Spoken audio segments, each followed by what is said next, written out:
Okay, bore da pawb, fy enw I ydy Eli, fi yw'r cydgysylltwyr aelodaeth yn Unigol Cymru, a bydda i'n cadeirio'r sesiwn yma heddiw.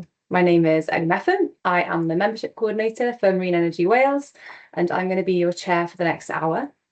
Byddwn ni'n cynnal y webinar hwn yn Saesneg, ond mae'r adroddiad cyflwr y sector ar gael yn Gymraeg trwy ein wefan, neu gallwn ni trefnu bostio copi Cymraeg galed iddo chi, just anfonwch e-bost i fi.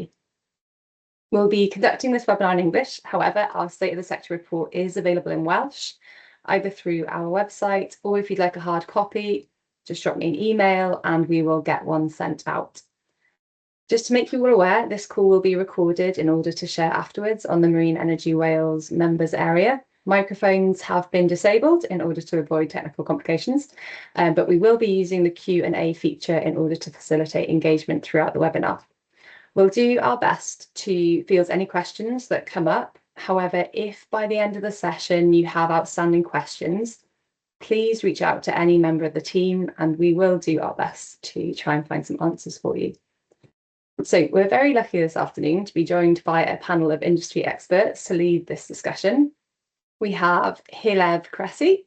Heledd is Head of Renewable Energy Policy at the Welsh Government and has a background in regional planning, offshore wind and marine energy policy. Heledd brings a wealth of experience to the panel and we are very grateful to have her with us here today. Diolch Heledd am fod yma.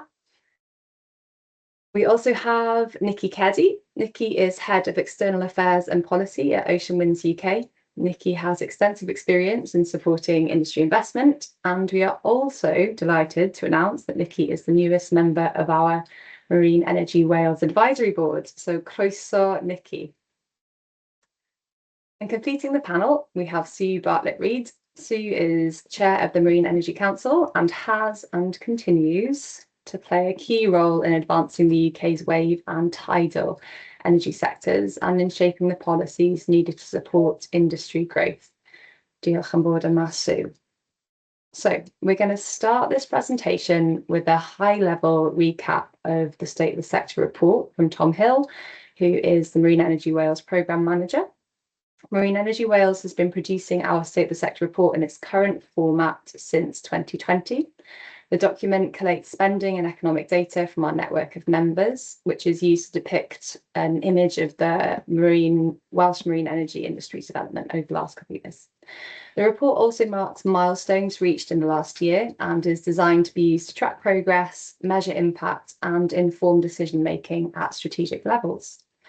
Again, please log your questions in the Q&A box at the top of the screen, and we will do our best to answer them online or weave them into our discussion with the panelists. So, Tom, over to you. Thank you, Ellie, and good afternoon, everyone, and thanks for joining us. I will just do a really quick whistle-top tour of the report, and I'll hand it over to the experts to really get into the nitty-gritty of it. But and I won't try and cover every page in the 10 minutes I've got today, but instead I do want to highlight what the key findings are before I hand over to the panel. But before we get to the numbers and the really interesting bits, I just wanted to spend a moment explaining to the audience why we produced this report in the first place. For us as MEW, it supports three really important processes. Firstly, it allows us to measure impact. Marine renewables is often talked about as a future opportunity, but this report, this hard paper report that you can have in your hand, provides that independent evidence to anyone that will listen that renewables is delivering today. It's contributing to the GVA of Wales. It's the sector is really making a big difference to the Welsh economy. Secondly, we've been doing this report for many, many years now, and it allows us to track the progress of the industry over that time, look at the trajectory of where it's going and where it's been in the past. So, and how it's evolved, and it's a really exciting trajectory, which we'll get onto shortly. And finally, it helps inform decisions, whether you're in government, whether you're in industry, investment, or the supply chain. Seeing a piece of independent evidence like this leads to good decisions. Good evidence leads to good decisions, and we hope that this report really helps that and helps the sector progress. So let's start and get into the headline figures. Since 2015, we estimate that 364.8 million has been invested into Wales to date. That's across the marine energy and offshore wind sectors. And this has supported almost 2,000 jobs. Some really, really exciting numbers there. And they're significant in their own right. But it's what we find that sits behind them that is encouraging. A large of that investment has gone into building the capability here in Wales, developing our ports, strengthening our supply chain, and investing in innovation and creating skilled employment. In other words, it's not simply money passing through Wales, it's help building the foundations of an industry that can deliver the benefits for decades to come. One of the messages that comes through really strongly in this report is that these benefits are being felt across Wales. We can see significant investment in not only North Wales, but South Wales and South West Wales, reflecting a real diversity around the Welsh coast. Different regions have different strengths, of course, whether that's tidal stream, offshore wind, ports, manufacturing, or research. But together, they really demonstrate that this is a national industry. Investment only really tells part of the story. Ultimately, it's about people. And the report shows that there are some really high-skilled jobs across engineering, operations, maintenance, and project delivery. And these are exactly the kind of long-term careers that we would really like to see created here in Wales. As part of the report, we go out to some of our stakeholders and our members and ask them for those good news stories that really mark that line in the sand of the state of the sector. And so you can see there's a couple of facts there that over 110 offshore wind technicians have now been trained in Wales. In Anglesey, 95% of the primary schools have been engaged in to make sure that that interest and excitement for the industry is being started at a grassroots level. And also here, down here in sort of Pembrokeshire, the Spark initiative has seen a 45% increase interest in engineering careers among girls in Pembrokeshire. So yeah, some really, really nice initiatives, and there's a bit more in the report on those projects.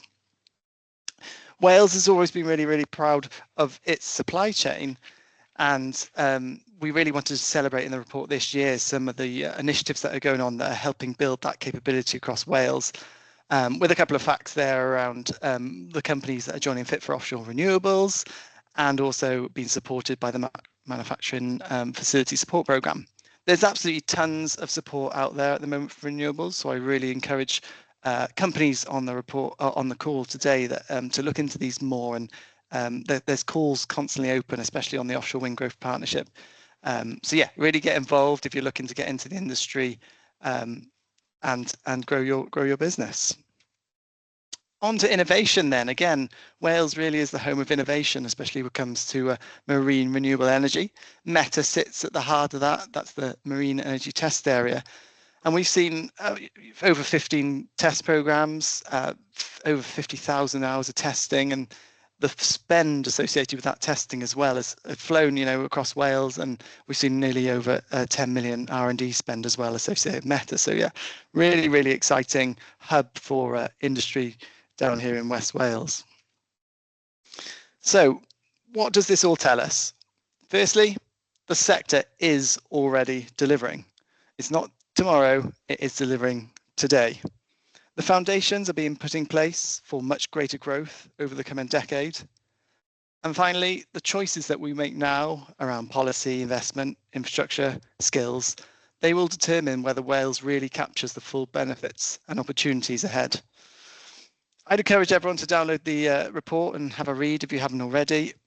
And with that, I'd like to hand over to our panel who will help explore what these findings mean for industry, government, and the future of marine renewable energy in Wales. Thank you very much, Tom. That's wonderful. And if you've got any questions, please feel free to pop those in the chat.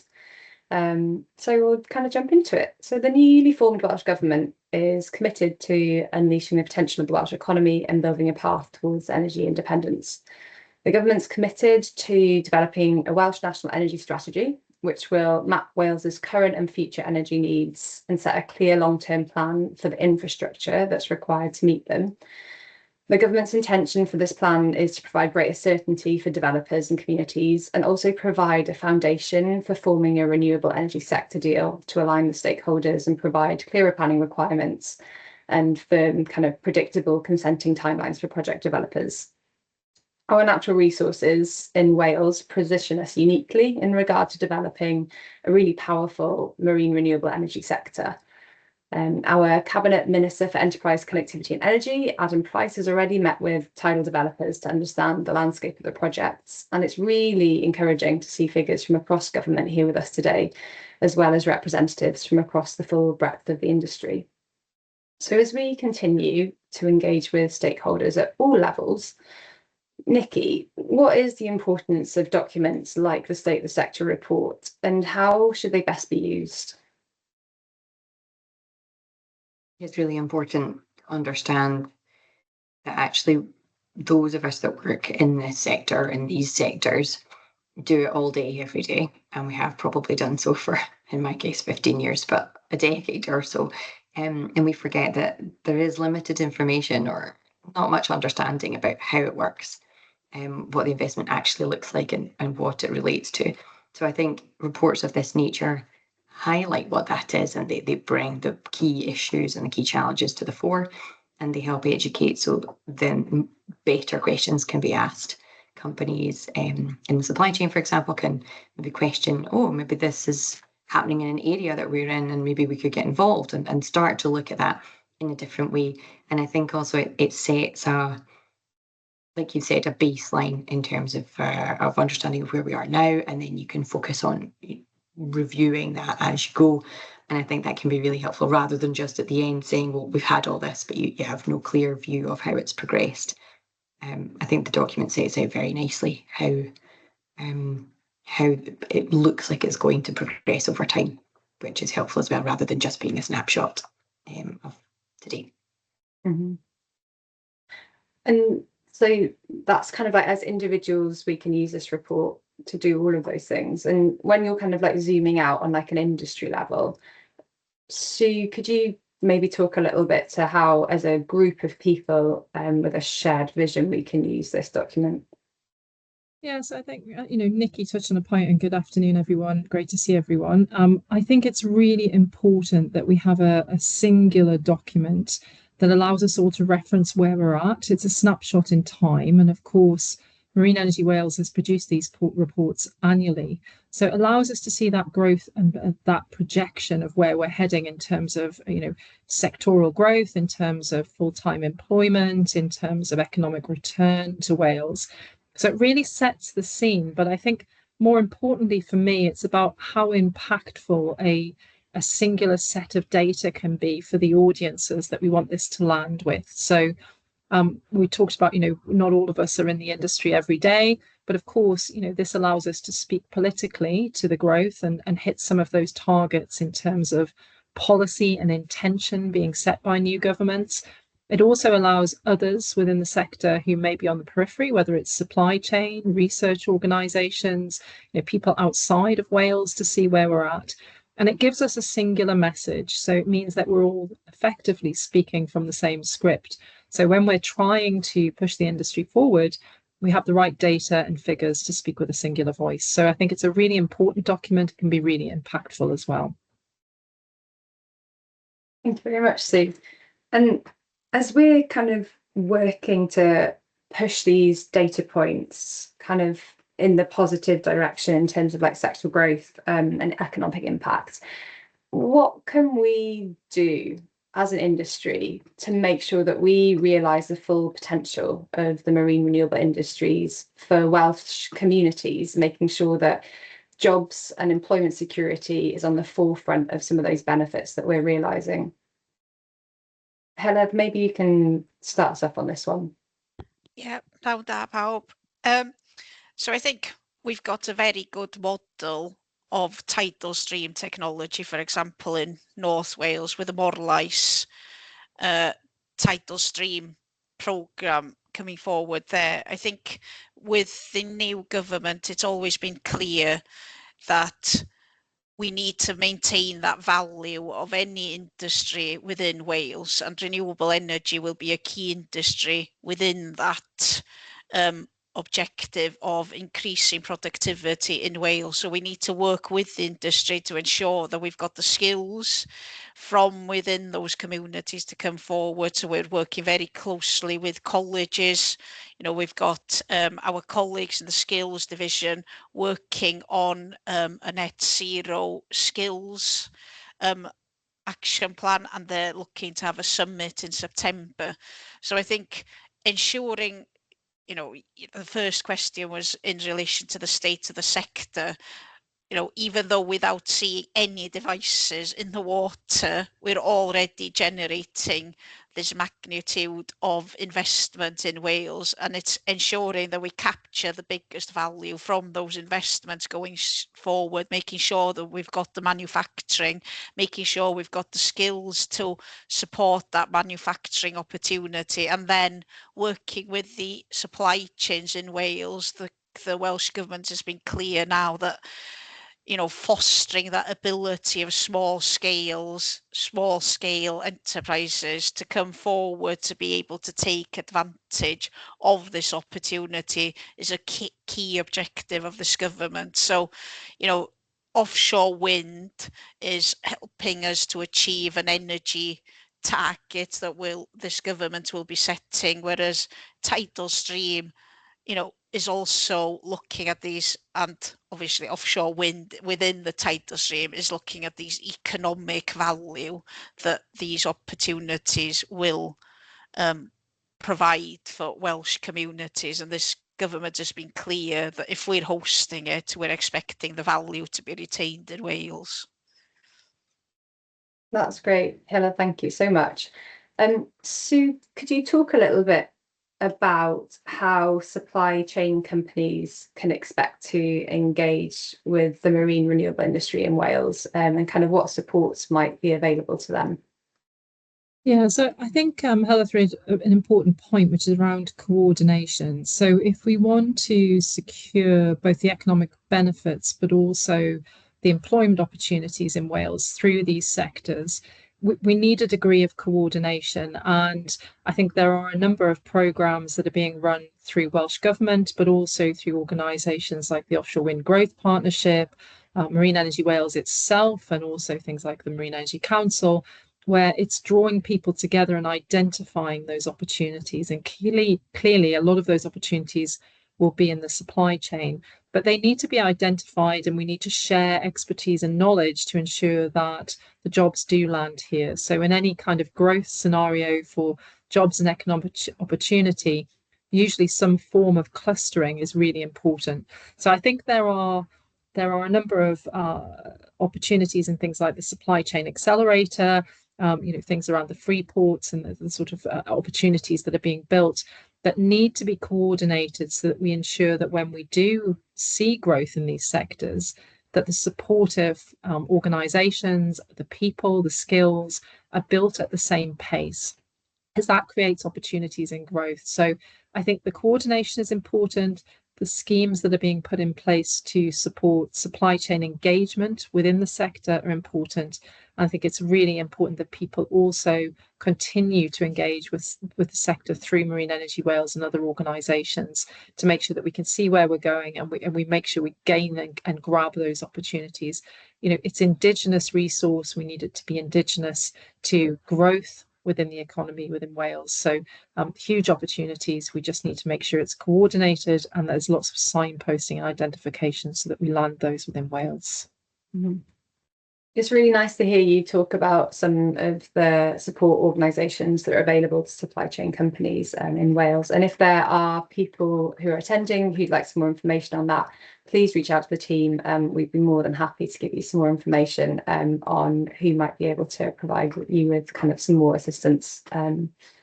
So we're talking a lot about jobs, and there has been a lot of talk about the economic benefits that this sector can bring to Wales. Obviously, the timeline on some of these projects are quite long. And so kind of zooming in to like the next 2 to 3 years, Nikki, maybe you can tell us a little bit more about what jobs we might be seeing kind of emerging in the near future.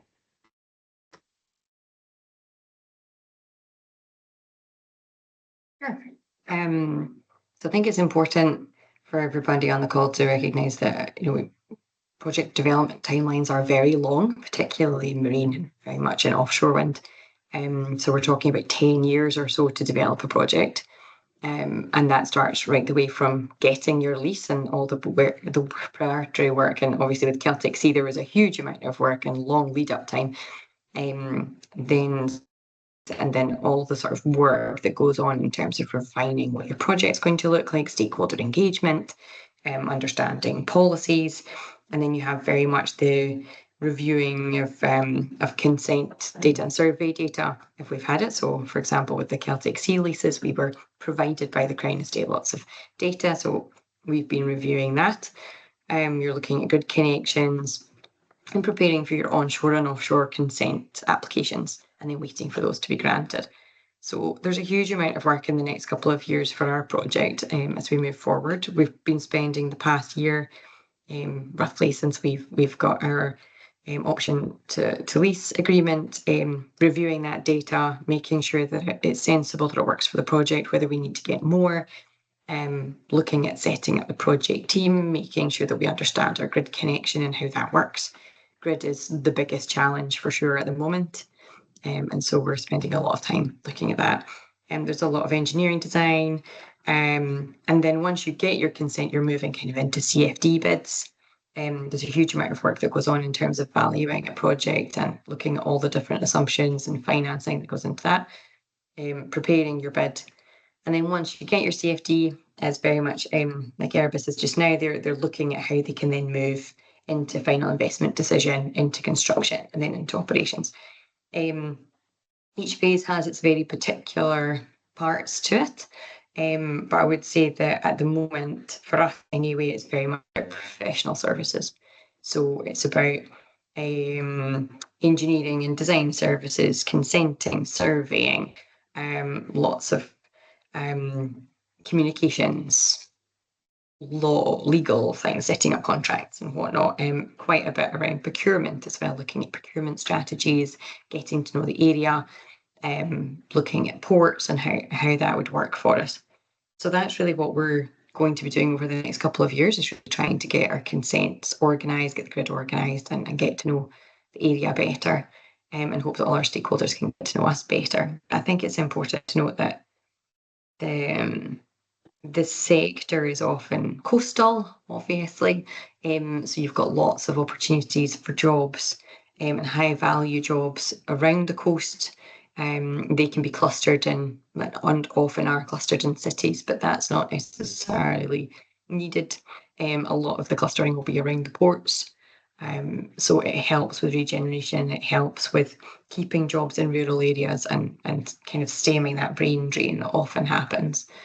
Certainly happened a lot in Scotland. We've seen a lot of that, and with our Moray East and Moray West projects and the Moray Firth right up in the north of Scotland, we've got O&M bases there, and we employ lots of people from the local area, and have kept lots of skilled people in employment in those areas, and helped the energy transition. So lots to do. I say certainly in the first couple of years, it's those professional services, engineering services, but then it moves very much more into the main construction, manufacturing, installation. Once you're kind of hitting after your CFD, you're looking at that timescale. So hopefully that helps. I think that gives a really good overview, Nikki, and I think it's sometimes nice to have that kind of zoomed out perspective, especially kind of from a developer, to kind of hear what that process looks like. We've got a really good question here from Mark, who said that they recently finished a physical geography degree at Aberystwyth. Whilst not directly engineering oriented, are there any roles that could lead to, given the high interest and understanding in the environment and renewable energy? Also have industry experience in GIS, fieldwork, and statistical analysis. That's a good one. Potentially particularly interested in potential graduate roles emerging. Heledd, would you be willing to maybe talk to this? So congratulations as well, Mark, on your recent degree. I think, you know, if you're interested in staying in Wales, there's a great opportunity to work with this industry because I think Tom mentioned initially, if you look at the Morlais work, for example, they're innovative in the way they've been capturing evidence. So all these technologies, be it tidal stream or offshore, will have to be mitigating condition,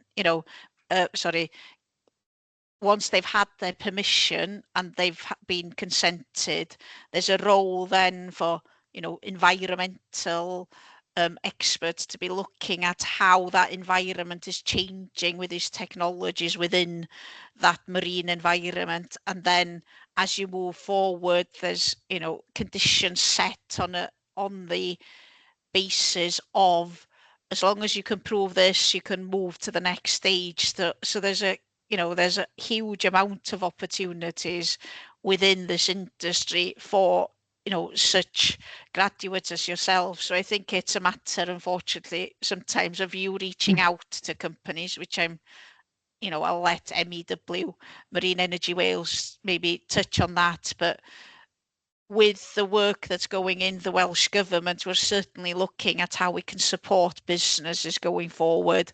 Are there opportunities for apprenticeships? And that's certainly part of this overall element of capturing the value in Wales. That's brilliant. And there are also internships, such as the one that's run by the Crown Estate, that's kind of focused on marine renewable energy. And also the kind of adjacent kind of sectors. There's a organisation called Heledd Gogledd Cymru, Ambition North Wales, and they are doing summer work experience programmes, and that's kind of focused around kind of like strategic energy work. So those are really good programs as well, and I can pop those links in the chat for you. So moving on, we're going to start talking a little bit about the Marine Energy Task Force, which was established to develop recommendations for the government on accelerating the tidal stream sector. So we're going to have a little chat with Sue here, who's well placed to answer this. And what we're looking to find out is what the primary recommendations are for tidal stream in Wales, and how those recommendations will help to unlock that industry for us. Thanks, Ellie. So just a really brief oversight of what the Marine Energy Task Force is. So marine energy, we're talking about wave and tidal stream technologies, and we know that Wales has significant opportunities in both of those areas, particularly leading on the tidal stream. And we heard about the Morlais tidal site, which is a test facility and a pre-commercial demo site up off Anglesey. Significant investment has gone into that site, and it's a real vanguard for the tidal stream sector in the ability for people to get in and sort of navigate those very long project development timelines. So the Marine Energy Task Force was set up in conjunction with the Marine Energy Council and UK government back in June 2025. It's co-chaired by myself and the Energy Minister, Michael Shanks. The reason for setting it up was that we identified over many years that really coordinating efforts is incredibly important. So the task force looks at 4 key areas. So revenue and finance, innovation, site development, and supply chain, in order to really become a repository for all of the information that we have on the sector. So we had seen previously a very disparate, I suppose, quite broken approach to delivery of a sector, where we were seeing geographic splits, we were seeing splits in technology, we were seeing different companies progress at different times. And that doesn't help create an industry. So the Marine Energy Task Force was set up to look at the data, the evidence that we have for the sector in those 4 areas, and bring forward a roadmap for delivery from 2025, out to the mid-2030s. And of course, we have the horizon of 2030 with goals and aspirations in all governments, both Welsh, Scottish and UK Gov, looking at how do we decarbonise and how do we move forward. And we wanted to make sure that wave and tidal stream had their place within that narrative and could really bring forward a very strong case for why they should be supported. The task force is coming to a close. We were due to report in the middle of this year. So we have a draft roadmap ready to go into government. Of course, we have been met with slightly the winds of political change, if we want to call it that, in a new UK government. And I could go into the length and breadth of the new appointments that have been made in ministerial roles. However, we now have a job to do in terms of socialising that report, so bringing some advocacy to government, talking about the opportunities that marine energy brings, and they are significant, both for Wales, Scotland and the rest of the UK, but then also getting political support. And I suppose, Ellie, when we talk about the what are the overarching aims of the roadmap, it's to sell the industry as something positive, but it asks government to do several things. So we have 17 recommendations within the report. 2 of those are around delivery. And the overarching theme is that governments need to set ambition and coordinate delivery. So there's a lot of detail there around what needs to happen with grid, what needs to happen in consenting and permitting and leasing, strategic oversight of where these sites should be, looking at the timelines for delivery. And we heard Nikki reference a 10-year lead-in time for offshore wind and floating and deep water wind, very similar for wave and tidal, long development pathways that can be helped with regulatory and policy considerations. So we can lower those timescales, we can work collectively on data, and really importantly, access to revenue and finance. So not only the revenue mechanism, the contracts for difference, which we haven't mentioned yet, which has been key to unlocking significant offshore wind development and now floating offshore wind. We also have about 121 megawatts of contracted capacity for tidal stream, and we hope that that will be accessible for wave in the future. So it's really about pointing out, signalling, highlighting the key levers that we need governments to work together on, setting an ambition for this sector, for the wave and tidal stream sector, allowing access to revenue, allowing access to other financial mechanisms. So we're talking about risk capital, how do we gain access to that, and creating the policy and regulatory environment in which the industry can thrive. So I'm hopeful that by around mid-September, we will have a report. We are working with the All-Parliamentary Group for Marine Energy, and we're working with the Minister's Office to make sure that that is delivered. And we're happy to take any further comments and keep you all updated on that. But it really is a document that will allow us to talk about a UK-wide industry for the sector and what governments need to do to make sure that we deliver upon that.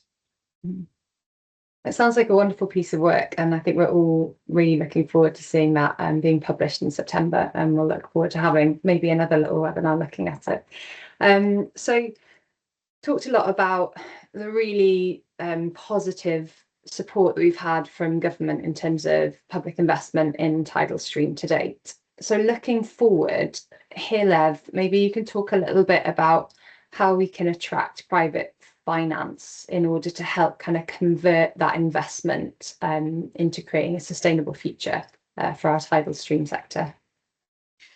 So I think it's obviously providing a clear policy that ensures that these projects can come forward. So minimising that risk for industry creates a positive marketplace for those companies to be coming into Wales to bring forward those projects. And the type of things that this government will continue to be looking at is how can we work with our consenting bodies to make sure that they're able to bring forward those consents, providing a clear policy steer for them to be clear as to when these projects are acceptable. So I think the work that's been going on with MEW and other partners in terms of the consenting strategic action group, where evidence has been looked at to see how NRW can evolve its thinking. And over the past 5 years alone, I've seen a massive difference in how NRW are engaging with this industry, making sure that they can support this industry to bring projects forward. inevitably are quite often seen in a negative light, but I think they've moved mountains to get to where they are now, to allow projects to come forward. And I think, making sure that everybody knows that change is happening and is capable in Wales, to allow these companies to engage with those decision makers, to make sure that their projects and the evidence base is in a position where they can work quickly through projects in decision making. And I think it's also the role of Welsh Government to ensure that other partners or, organisations such as the Crown Estate and Great British Energy can work with Welsh Government to ensure that we're providing that financial support when it's required to allow this industry now. We're looking at this tidal stream industry where we could actually have a deployment of 6 significant, in terms of tidal stream projects, coming forward in Wales, and that's a huge leap forward for this industry. And I think it's now ensuring that we work with our partners and the developers to allow them to come forward. I think I totally agree. It definitely feels like people are coming together and definitely developing more of a shared vision of what's required in order for developers and private investment to start coming into our sector. One of the things that is talked about a lot is making sure that when that investment does come, it comes into Wales and it stays in Wales. So Nikki, maybe you can talk a little bit, maybe from a developer perspective, talking about how Wales positions itself as attractive for project developers. Like, what are you seeing from your perspective? I think it's impossible. It's impossible to be perfect as a place, and everywhere has its pros and its cons. And I think Wales is quite understated in how it sells itself. I have to admit that a number of years back, I didn't know much about Wales. That was not the focus of my career, and I jumped into it through a different role and learned a huge amount and was massively impressed. So from an outsider looking in, I thought there was so much opportunity. And I think that's what happens with these big infrastructure projects. It's huge amounts of international capital that are being competed for. And that's what we really need to think about here, is that there are countries all over the world, places all over the world that are competing for the money that we want to have in Wales. And so there needs to be this stable policy and government environment. There needs to be clear sight of major assumptions. Grid charging, for example, in Scotland is a challenge. And that makes it very difficult to get investment in. So I think we need access to resources, lots of well-trained staff, making sure that the connectivity is good. Having a supply chain that's able to take on those contracts is really important. The value can't stay in Wales if the services and the products can't be bought there. And so it's about the industry guiding the supply chain and growing the supply chain in a sustainable way to expand naturally to be able to take that on. And I think that investment needs to happen in key assets. So obviously kind of grid infrastructure upgrades, or putting new lines in altogether. As much as we might want to have all these fantastic projects out at the sea, you have to connect them somewhere. And the reason that in the end we're all doing this is to create electricity and pump it out. So that is the product at the end of the day. And all of these other things come around it, but we have to get that product to the places where it's needed. Mm-hmm. And I think that realistically, Wales will do best when it looks at actually what investors are looking at. Where does the money flow to? And it flows to places where risk can be mitigated, where things are clear, where structures are in place, and where it looks more attractive. And actually, as has been shown by all of the investment into the Celtic Sea projects and all the demonstrators, it shows that it is an attractive place to be. We definitely see there's a lot of potential there. And it's now about moving from that potential to reality. Mm-hmm. That's a really good overview, Nikki. And I really like that piece about you want to invest in places where risk is mitigated, and that part of that is visibility of supply chain, making sure that you can connect your projects, and knowing that the policy that you're kind of planning to is stable and isn't going to be changing kind of under your feet. So that's a really good kind of offshore wind perspective. So maybe you can talk a little bit about, from a tidal perspective, like, are there similarities there? Are there any differences in terms of kind of setting ourselves up for investment? Yeah, I think you just set me up for a soapbox moment, Ellie, because actually, they're not different industries, really. I know we think they are. They're different generators, different power takeoff, different methods of installation. But actually, what are we trying to achieve in the marine energy sector is exactly as Nikki said, it is generating electricity offshore from different forms of dynamic kinetic energy. And to do that, we need the same people, the same skills, the same experience, whether it's vessels, offshore electricians, marine survey scientists. I know Mark, in terms of his GIS and ability to understand where projects should go. We need all of those skills, but we also need coordination. And another really important point is around what makes Wales attractive: intent. So we've seen strong policy signals, and Heledd talked about how Natural Resources Wales have worked incredibly hard to release projects. The kind of strategic thought around the Celtic Sea, and for wave and tidal, the strategic thought around more ice as an installation and infrastructure to support this ongoing activity. So it's really, really important that we have coordination. So, and I think I've been at this probably 10 years plus on Nikki, and what we have seen is that often you get various bits. It might be access to capital, it might be access to revenue, it might be strategic development of a geographic region, or it might be leasing rounds, or it might be technology development and R&D funding. To deliver the whole value chain of the sector so that it benefits Wales, we need to do all of those things in a coordinated manner, and investment and opportunity are part of that.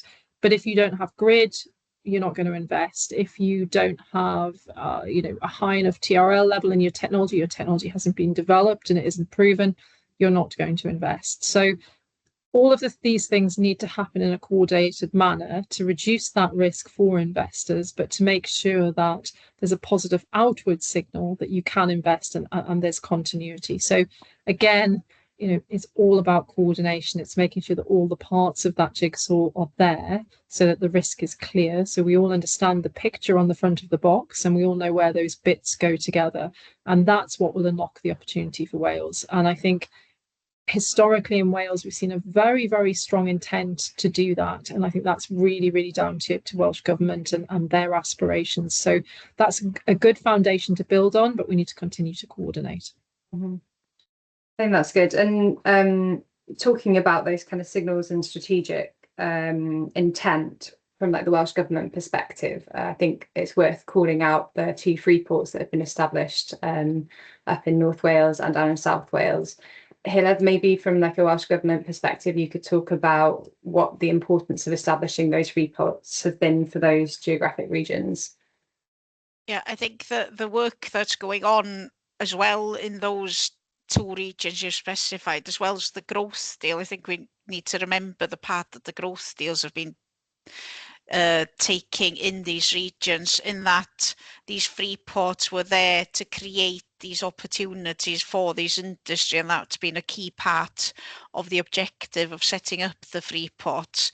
How do we use the tax incentives within these areas for inward investment? How do we use the manufacturing and the space capacity within the port to ensure that we understand that, that these ports can bring forward projects? I think now with these free ports, it's ensuring that we've provided enough support for the port, for example, for that private investment to be secured because they know that the risk is low for Wales coming forward. So I think it's now working out the roles of the different public sector, private sector. How do we work together to deliver what's required?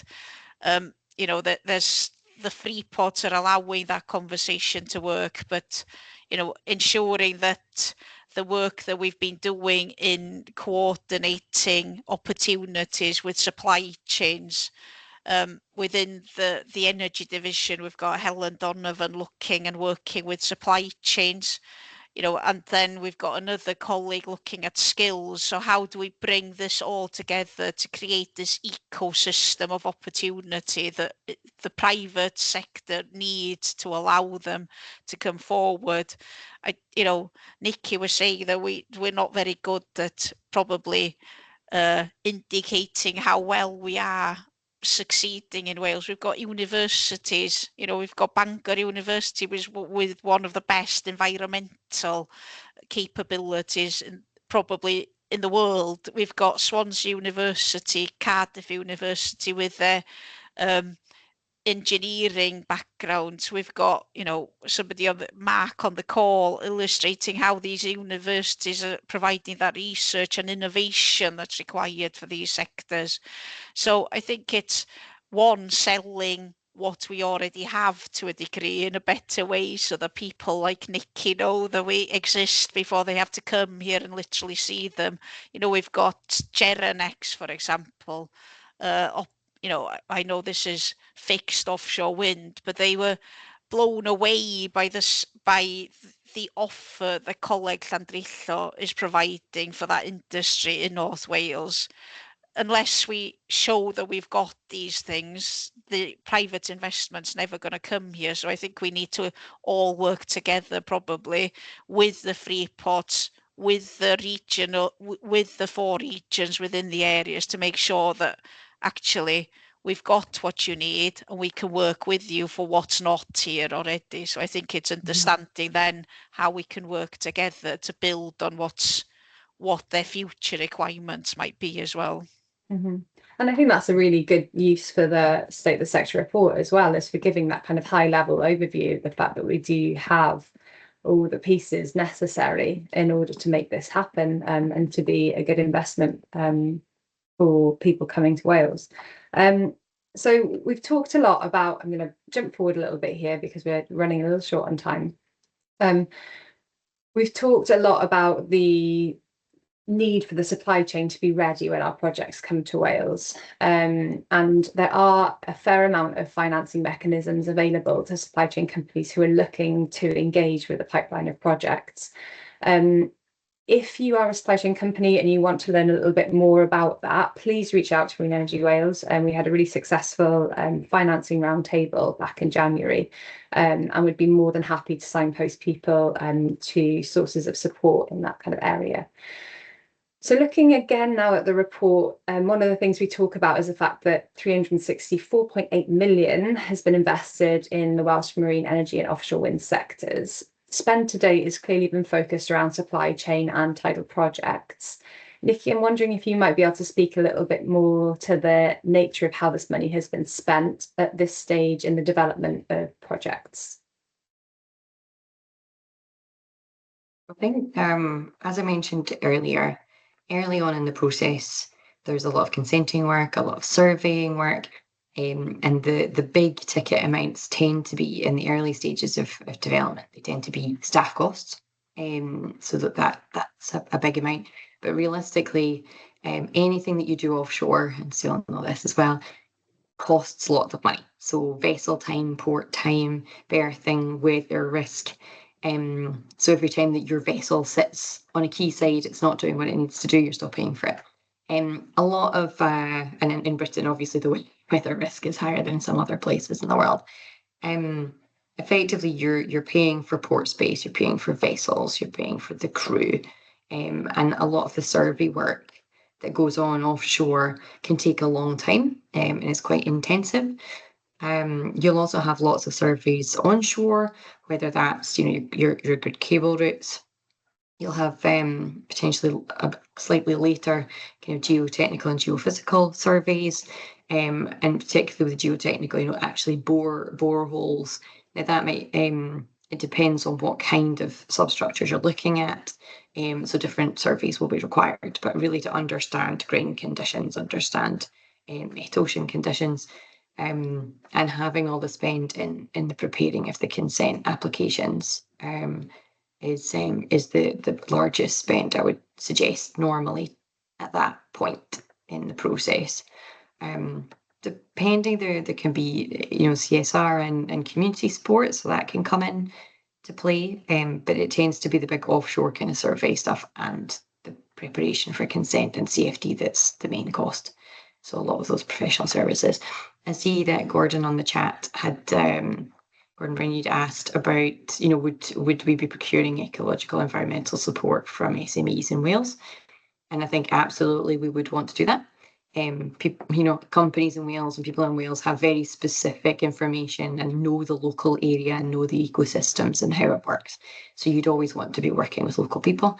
And I think normally what happens is we would procure through generally a kind of open tender for environmental consultancies, and often the environmental consultancies will have lots of specialist subcontractors. So it's worth, if you're in that space, it's worth talking to some of the big environmental consultancies. Natural Power comes to mind, but there are many others, and speak to them about how they're going to do it. I know they have a presence in Wales. So it's about speaking to them, because I think the feeling every supplier should speak directly to the developer.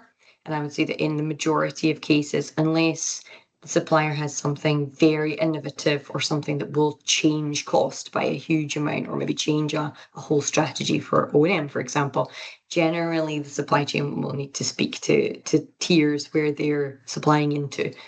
And Marine Energy Wales and many other economic development agencies and the government will be very helpful in guiding you to which tier you should be sitting in, and who you should be speaking to. Coming along to the conferences is always a good idea, just to get an idea of what's happening in the industry. So Future Energy Wales will be coming up soon, so that'll be a good opportunity to speak to people and just get to understand a wee bit better how it works.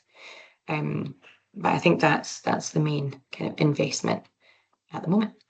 And I think kind of next what we wanted to kind of look at was the fact that kind of got like Awlamore and Erebus as some of the most advanced offshore wind projects in Wales, both having secured CFDs this year and now approaching FID.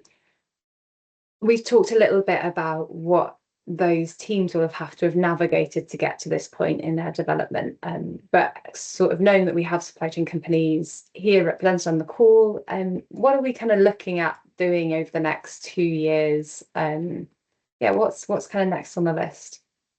Be coming up. So after CFD, obviously working very intensively to get towards FID, which is a very specialist process. But within that, you're going to be, most companies, when they apply for a CFD, will have some contracts already established. They tend to be the kind of big contracts as well. And so those kind of tier ones, tier twos will be starting their procurement processes. So you're starting to sign off contracts, particularly for things where they've got long lead-in times.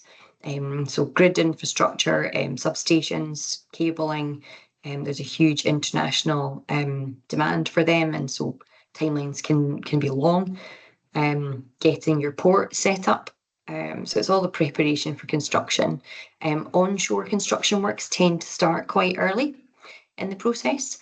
So if you look at other developments that have happened, onshore construction can start potentially a year to a year and a half before offshore construction starts. So that preparing your substation, preparing your grid route, depending if it's long or short, that takes more or less time, and then getting everything ready to jump in. So this is when FID is when the money starts to flow. And I think it's important, we talked about this earlier before, but it's important to know that there are investment gates throughout a process. So going up into consent, you'll only have a certain amount of money allowed to you by investors. Once you hit consent, you can then go to get your revenue. Once you've got your revenue, you can then go to FID and you can sign contracts. So at each point, your investment is unlocked I suppose, and contracts are able to be signed and things can move forward. So now it's exciting for these projects. There's a huge amount to do. It'll be very intensive for them. Any support that you can provide would be super. But yeah, really, really kind of trying to speak to them and speak to their tier ones about timescales would be particularly helpful, I think. But yeah, lots happening for them in the next couple of years, and hopefully lots happening for us following on from there. Yeah, plenty to get involved with, hopefully. So maybe, Sue, you could kind of help us to round off this conversation. And if you are a supply chain company, or if you are part of the industry and you want to become more engaged and more informed about what's happening in our industry, how should you be doing that? Yeah, so I mean, thanks. I mean, I think that's been a really interesting discussion. But what it screams to me, which I'm sure it does to others, is that there is a lot going on. And to track that, even as an industry association, is quite challenging. Projects change on a day-to-day basis. We see growth, we see retraction, we see attrition of projects. So I think it's really important to make sure that you are at the table. And Marine Energy Wales as an organisation runs a number of roundtables with senior politicians where you might hear some of that input. You might hear from developers, you might hear from others in the sector. So I think it's really important that we use yourselves as an organisation to access that information.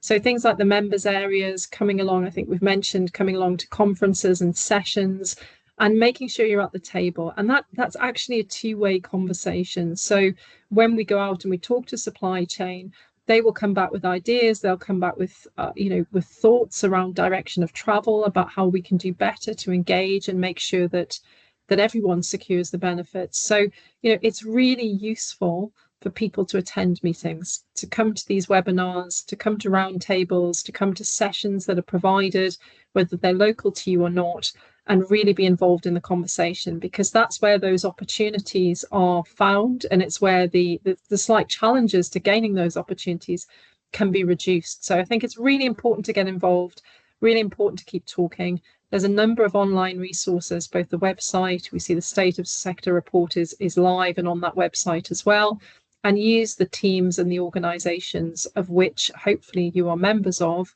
to give you that information and to help facilitate.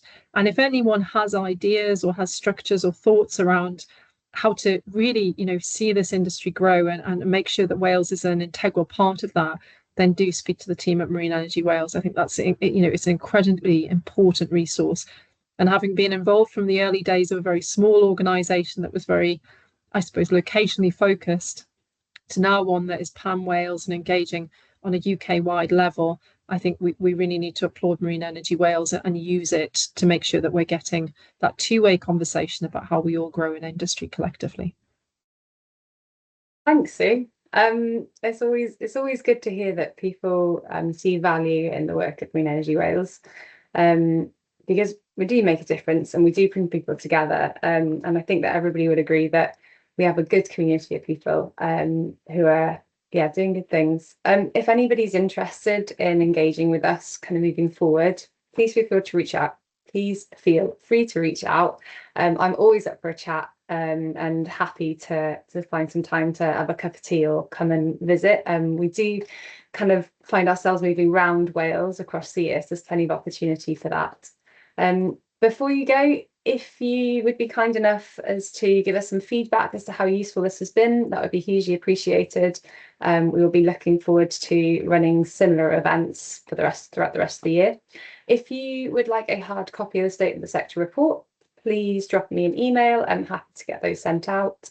We have a member summit in December, which will be in Newport. If you're not a member, it's not a problem. We have non-member tickets available, and it's a great way to kind of get to know who we are and what we're all about. Any other questions, please feel free to get in contact. But thank you all very much for coming, and thank you very much to our panelists for being part of the webinar today. Thanks, Ellie. Thanks all. Thank you. Diolch fawr, thank you, bye.